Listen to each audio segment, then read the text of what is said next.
You don't know what you don't know.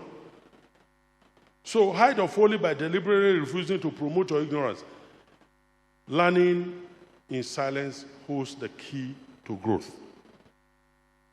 Number 3, death and life are in the power of the tongue. Proverbs, and those who love it will eat of the fruit thereof. Proverbs chapter 18, verse 21.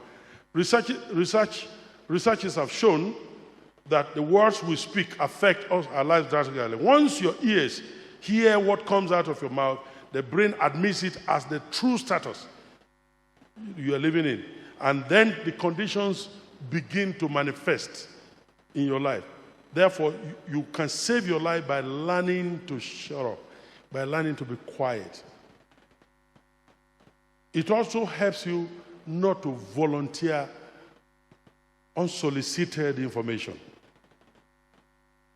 Do you know that sometimes we speak more than necessary? And you volunteer certain information you shouldn't. If they don't ask you, don't talk about it. They say, oh, what about this? Say it. Don't get too excited to say what you are not asked. And the fourth